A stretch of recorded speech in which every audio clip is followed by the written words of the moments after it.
Bon, on espérait gagner, oui. On fait tous les matchs Sincèrement, on fait tous les matchs en espérant les gagner. Après des fois, c'est compliqué. Ça a été compliqué ce soir.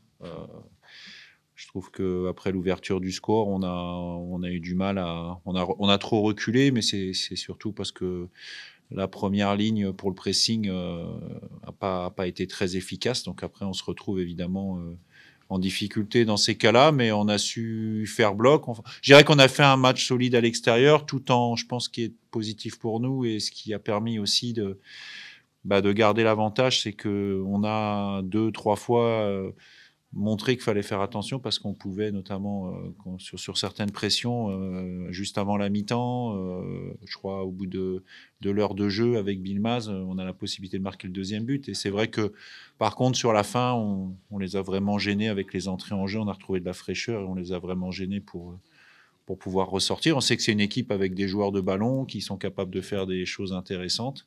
Quand vous pouvez mettre de la pression sur eux, vous réussissez à rester plus haut, mais quand eux arrivent de sortir de cette pression, évidemment, ça crée des difficultés. On était solide sur les centres, mais on savait qu'il fallait être solide sur les centres sur ce match-là. Ouais. Ça fait partie de nos caractéristiques, on en est fiers et encore une fois, évidemment, notre gardien a fait quelques arrêts, mais on a eu quelques situations à des moments clés qui auraient pu tuer le match. Vous aviez parlé du pressing en entame de match, a plutôt bien marché avec Soublot qui les a vraiment contraints. Oui. Et au bout d'une demi-heure, effectivement, c'est le but, c'est vraiment l'impact du but qui explique que ça commence à reculer. C'est toujours la même chose. Je disais ça l'autre jour quand on menait 2-0 contre Dunkerque. Je crois que tous les entraîneurs, à un moment donné, ils disent pourquoi on recule, faut pas reculer, faut pas reculer. Et dans tous les matchs, même quand je vois les matchs des autres équipes, vous avez cette tendance. Je pense que psychologiquement, il y a quelque chose qui se passe aussi. Vous peut-être qu'à un moment, vous êtes une sorte de soulagement, mais en même temps, vous avez l'adversaire qui, lui, se dit maintenant, il faut qu'on revienne au score. Et vous avez un impact psychologique qui, à un moment donné, inverse un peu la tendance. Il faut savoir, vous savez, quand on est un club comme Annecy en Ligue 2, il faut s'attendre à avoir des matchs difficiles et il faut savoir aussi gérer ces matchs-là. Et c'est quand même une équipe en face qui a marqué 5 buts en 2 matchs. Il n'y a que Saint-Etienne qui avait fait mieux, donc on savait qu'il fallait être solide défensivement. J'ai l'impression que dans vos équipes, un peu au meilleur match, vous l'avez un peu emporté à la méno ce soir, un peu le style de jeu qu'Amiens aime bien faire à ses adversaires. Ça va un peu rendu aux Amiens. Ouais, je trouve qu'on a été rarement récompensé ici. On a fait des meilleurs matchs peut-être ici par le passé, entre guillemets, avec le ballon. Non pas que celui-là est pas bon, mais on a fait peut-être des matchs où on s'est créé beaucoup plus de situations. On est toujours revenu bredouille d'ici, avec des matchs compliqués en termes de résultats. Et finalement, c'est peut-être celui où on s'est créé le moins d'opportunités. Qu'on remporte. Mais ça, c'est le foot, c'est la Ligue 2. Quand vous regardez les résultats, je veux dire, je regardais encore les résultats tout à l'heure, c'est rarement plus d'un but d'écart. Rarement. Ce soir, vous avez le sentiment que la saison démarre et est vraiment lancée pour Annecy?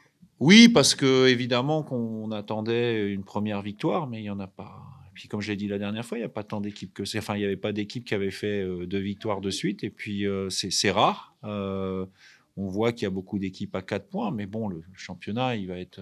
Compte tenu des éléments financiers qui font que nous, bien sûr que ça a un impact, mais ça impacte moins que des équipes qui avaient des gros budgets. Mais à un moment donné, il ne faut pas se leurrer. Hein, ça va rendre la Ligue 2 encore plus compacte et encore plus équilibrée. C'est une évidence. Vous avez le sentiment que l'équipe monte en puissance?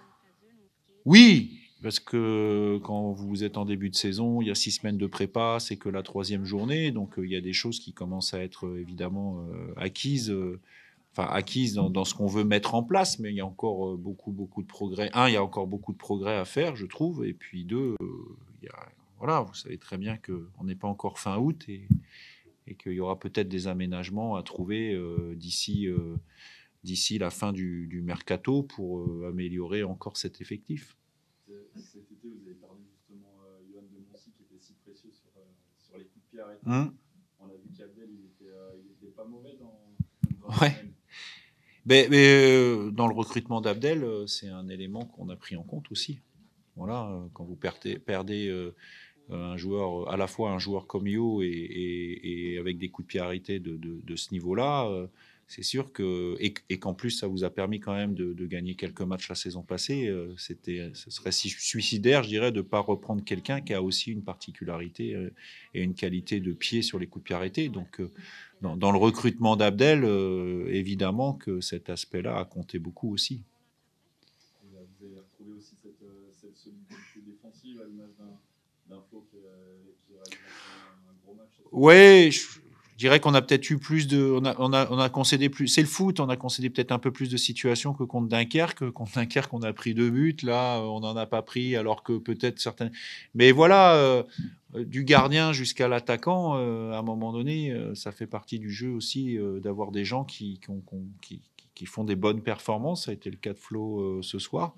C'est surtout aussi une situation qui nous fait pas, un match qui nous fait pas prendre de but ce soir, donc c'est important pour nous. On sait que l'année dernière, on avait réussi à faire quand même 16 clean sheets, si je me trompe pas, presque un match sur 2. Donc évidemment, pour nous, de toute manière, que ce soit en prépa ou sur les 2 premiers matchs, je trouvais qu'on prenait trop de buts.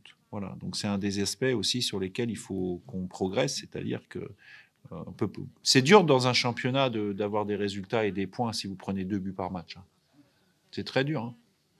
L'aspect défensif, Pierre Sage était présent ce soir. Vous avez peut-être essayé de toucher un petit mot pour Ismaël Ogagnou. Il y a toujours une volonté le concernant ou ça paraît... Écoutez, j'ai pas croisé Pierre Sage et puis j'ai revu avec plaisir certains anciens de chez nous, hein, puisque Anthony Bermond, Isma Gagnou, Yo de Moncy aussi étaient là au match. C'est un plaisir de revoir. J'ai revu Nordine aussi qui est en convalescence. Nous, on a un esprit familial et tous les joueurs qui passent chez nous, je veux dire globalement, sont heureux du passage. Mais c'est important pour nous aussi de garder cet esprit et c'est même quand ils sont plus là. Voilà, moi, dès qu'il y a des joueurs qui apparaissent dans d'autres clubs à des niveaux supérieurs, par exemple, je regarde régulièrement où ils en sont, comment ça se passe. Et cet état d'esprit-là, il est important chez nous. C'est quelque chose de très important. Le problème, c'est que vous ne jouez pas chez vous également. C'est comme ça. Qu'est-ce que vous voulez que je fasse ? Je ne peux pas faire grand-chose. Je sais que j'ai 10 journées à faire à l'extérieur. C'est ce que j'ai dit. Alors, on m'a dit que ça serait peut-être 8. J'espère que ce ne sera pas 12. Je prends les choses comme elles sont. De toute manière, il faut en faire 17 à l'extérieur et 17 à domicile, comme tout le monde. On sait qu'on en aura 5, peut-être. Pour l'instant, ceux qui sont prévus sont à Dijon.